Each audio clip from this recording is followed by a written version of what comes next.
Next, we're going to do our pre-trip inspection under the hood. We're going to release the latch here and lift the hood cover. The first thing that we're going to inspect is the engine oil.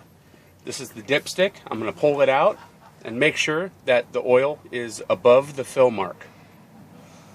Next, I'm going to look around the engine and on the ground through the hood to make sure that there's no fuel, oil, or coolant drips or leaks under the engine or transmission area. Next, I'm going to check my alternator, which that's down in this direction. The alternator is securely mounted, no loose or missing nuts and bolts. The electrical wires on the alternator are secure. They're not cracked, burnt, or broken, or bare. And next, we have the water pump, which comes down right here behind the alternator. The water pump is gear driven, and the water pump is secured properly, no missing or loose nuts and bolts. It's not cracked, it's not leaking, and is working properly. The hoses, I'm going to inspect all my hoses and clamps around the engine. The hoses will not be cut, spliced,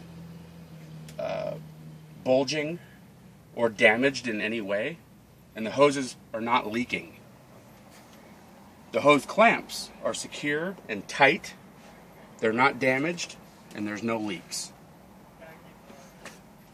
The next thing I'm going to test is my belts in the front. The belts operate the alternator and the fan. The belts will not be cracked, split, weather checked, frayed, or damaged in any way. The belts will have no more than 1/2 to 3/4 of an inch of deflection from the center of the belt. Next, we're going to inspect our air compressor. Air compressor is located over here on this side. It's securely mounted to the engine, no loose or missing nuts and bolts. It has no leaks of oil or air. It has no cracks and is not damaged in any way. Then we have our power steering pump just below that.